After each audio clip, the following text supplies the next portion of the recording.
क्या नाम है और क्या कुछ आपके साथ घटना घटी जो इस तरह से कलेक्टेड ऑफिस आए थे? जी, मैं भैया बताना चाहता हूँ कि मेरा नाम विजय कुमार जायसवाल है। मैं मुंगेर गांव से निवासी हूँ। मेरा वहाँ ज़मीन 1980 से ज़मीन था, पुश्तैनी ज़मीन था जिसको हमारे माताजी को मिला हुआ था।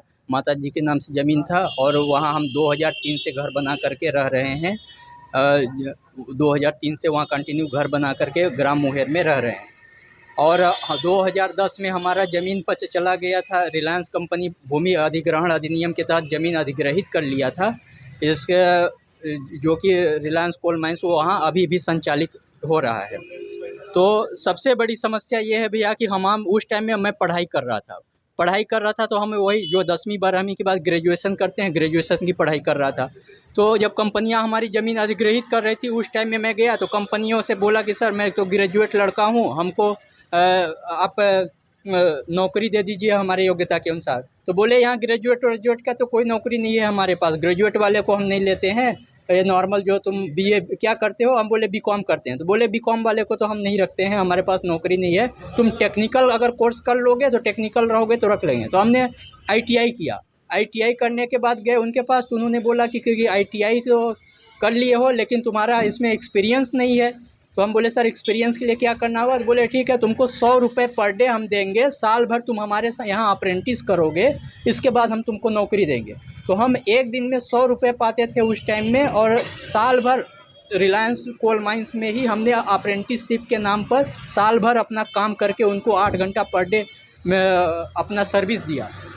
जब वो पूरा हो गया तो फिर मैं गया उनके मैनेजर के पास, एचआर वाले के पास। तो उन्होंने बोला कि ठीक है आईटीआई अप्रेंटिस है पर नौकरी हम देंगे तुमको तो यही 7,300 रुपये का पर महीने पाओगे, इससे ज़्यादा की नौकरी हम नहीं देंगे।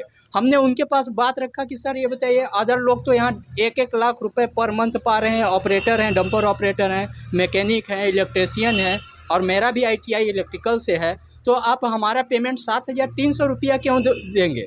तो बोले कि नहीं तुम्हारे पास एक्सपीरियंस थोड़ी है कि तुमको हम देंगे। तो हमने बोला अप्रेंटिस तो किया है हमने सर, हमने जब आईटीआई और अप्रेंटिस किया है तो हमारा भी पेमेंट इतना बढ़ा दे दीजिए ताकि हमारे भी बाल बच्चों का पालन पोषण हो सके। तो बोले कि नहीं अभी वो उतना नहीं देंगे, तुमको करना है तो करो, नहीं तो जो उखाड़ना है उखाड़ दो, ऐसा एचआर वाले बोले। फिर हमारे पास भी मजबूरी था कि हम सोचे कि अभी हम बाहर कहाँ जाएंगे, हमारे पास एक्सपीरियंस भी नहीं है, तो हम एक्सपीरियंस हो जाएगा तो हम कम से कम एक्सपीरियंस मिलेगा। 7,300 पर मंथ में हमने ड्यूटी चालू किया वहाँ और 6 साल सर्विस दिया वहाँ। 6 साल सर्विस देने के बाद जब भी मैंने मैनेजमेंट से जा कर के अपनी सैलरी के लिए बोला कि सर हमारा सैलरी कब बढ़ेगा, हमारा सैलरी बढ़ाइए, हमारा भरण पोषण नहीं हो पाता है, तो उन्होंने 500 1,000 एक साल में बढ़ाते थे, 500 1,000 करके।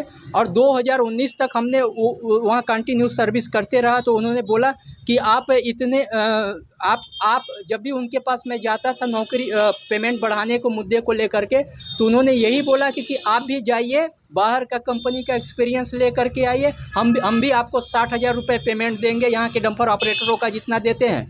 और फिर हमने विवश हो करके 2019 में यहाँ की कंपनी छोड़ करके चले गए झारखंड में। एनटीपीसी कोल माइंस है, पकरी बरवाडी कोल प्रोजेक्ट, उसमें आउटसोर्सिंग कंपनी है त्रिवेणी सैनिक माइनिंग, जो कि यही डंपर वहाँ भी अवेलेबल है, जो कि वहाँ की कंपनी में 240 टन डंपर अवेलेबल वहाँ था, जो कि यहाँ की कंपनी में। हमने वहाँ 3.5 साल एक्सपीरियंस 3.5 साल सर्विस दिया, जून 2019 से ले करके अभी भी मैं वहाँ सर्विस कार्यरत हूँ।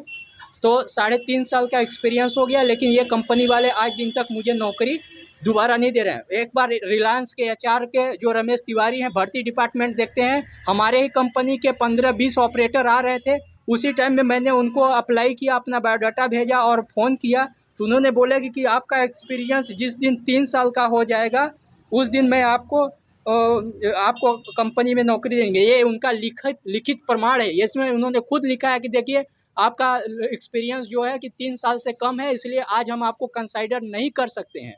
लेकिन जब हमारा 3 साल का एक्सपीरियंस पूरा हुआ और पूरा होने के बाद आज 7 महीना ज़्यादा हो गया 3 साल से, इसके बाद भी रमेश तिवारी सर हमको आज मेरा नंबर ब्लैकलिस्ट कर दिए, हमारा फ़ोन नहीं रिसीव कर रहे हैं। मैंने उनको मेल किया, व्हाट्सएप किया, फेसबुक में भेजा, ट्विटर में 1400 बार ट्वीट किया, लेकिन इनके कान पास गए अपने आवेदन को लेकर? जी बिल्कुल, मैंने राम लल्लू विधायक जी के कार्यालय में मैंने स्वयं अपने हाथ से दे करके दिया था, जिसमें से प्रतिलिपि में हमारे उपखंड अधिकारी महोदय एसडीएम साहब सिंगरौली के थे, उनको दिया था, भूअर्जन अधिकारी को दिया था और कलेक्टर महोदय को दिया था। एसपी कार्यालय में एसपी महोदय के नाम से आवेदन बना करके लगभग हमने 12 से 15 बार आवेदन दिया हुआ है, जिसकी रिसीविंग मेरे पास सबकी है। और सबसे क्या मिला? सर, हम कलेक्टर महोदय से आज ही मैं मिल के आया हूँ। कलेक्टर महोदय बोले हैं कि ठीक है, हम बात करते हैं, देखते हैं कि क्या होता है। लेकिन ऐसे ही बोलने के बाद भी हमारा आज दिन तक कभी निराकरण नहीं हो पाया। आर मीना साहब से भी मैं 10 बार से ऊपर मिला था, उन्होंने भी आश्वासन दिया हुआ था और बोले थे कि हाँ मिलेगा, आपसे बात कर रहे हैं कंपनी वालों से।